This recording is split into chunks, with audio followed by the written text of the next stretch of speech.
Na semana passada, Pedro Putini Mendes falou sobre multipropriedade em imóveis rurais que pode ser interessante para quem pretende investir no agronegócio. Hoje ele traz um tema que sempre acaba gerando controvérsias entre produtores rurais, ambientalistas e órgãos fiscalizadores. A queimada controlada nas práticas agropecuárias e florestais. Afinal, é possível ou não exercer esse tipo de manejo no Brasil? Saudações, Pedro Putini.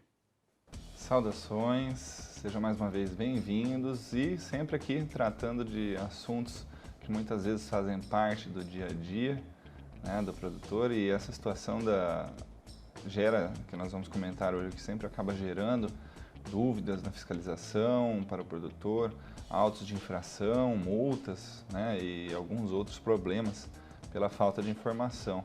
E a questão é, a queima controlada, ela é permitida por lei? E a resposta é sim.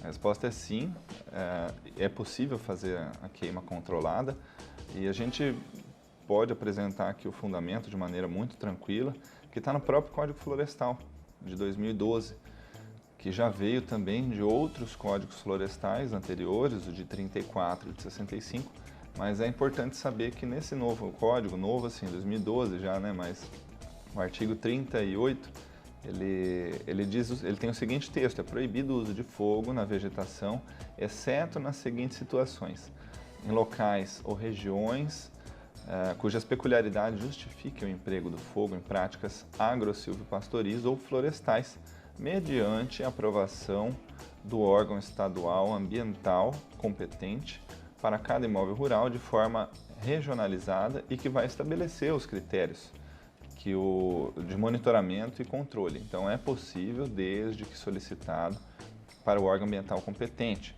né? Então mesmo que o Código Florestal seja mais recente, seja de 2012, esse assunto já havia sido regulamentado por decreto, que normalmente toda lei tem a sua regulamentação por decreto, e nesse caso da queima controlada, ele é um decreto de 98, é o 2661, que ele veio dos códigos florestais anteriores, né?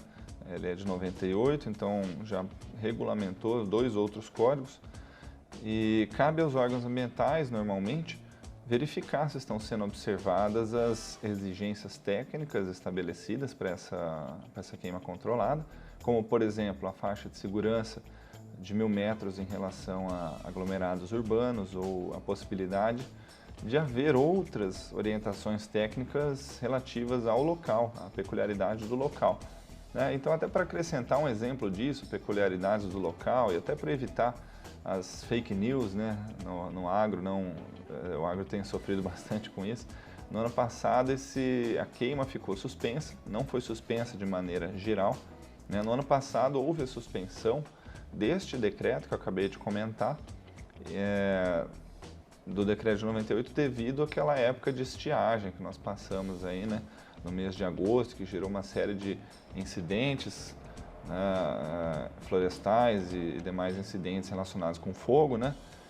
Quando um decreto de 28 de agosto de 2019 do presidente acabou determinando a suspensão por 60 dias deste decreto antigo. Então foi uma suspensão temporária, certo?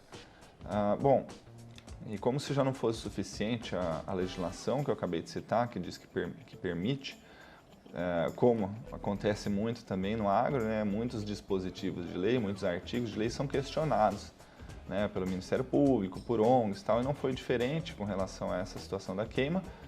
E o que importa dizer é que o Supremo Tribunal Federal já decidiu num tema de repercussão geral, que nós falamos, ou seja, se aplica a todos os outros casos de tribunais brasileiros, né, e dos estados todos, que diz que este artigo de lei ele é constitucional, né? Ou seja, não há qualquer ilegalidade na prática de queima controlada, né? Então já decidiu que é constitucional desde que é autorizado pelo órgão ambiental, por isso que é importante.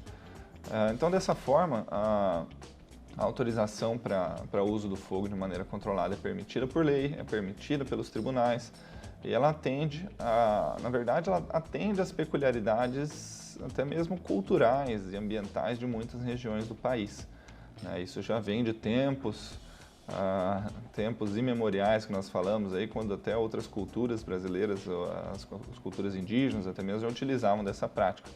Então, assim, eu acho só interessante comentar, deixar essa dica aqui, né, de que é uma autorização específica, é uma autorização individualizada e de caráter sazonal. Ela é temporária, ela obedece apenas a uma eventualidade, a uma sazonalidade. Então, ela não se confunde com o licenciamento ambiental. E por que esse comentário também é importante? Ora, já que ela não se confunde com o licenciamento ambiental, também os órgãos ambientais não podem exigir demais. Eles não podem exigir os estudos de impacto ambiental, por exemplo. Então, esse é um detalhe muito importante. E por fim, né, deixar aquele susto, né, que caso não tenha esse cuidado de solicitar as autorizações ambientais para queima, o produtor que não observar esse detalhe pode acabar sofrendo multas e penalidades. O decreto das infrações ambientais, aquele famoso 6514, ele prevê R$1.000 por hectare, né?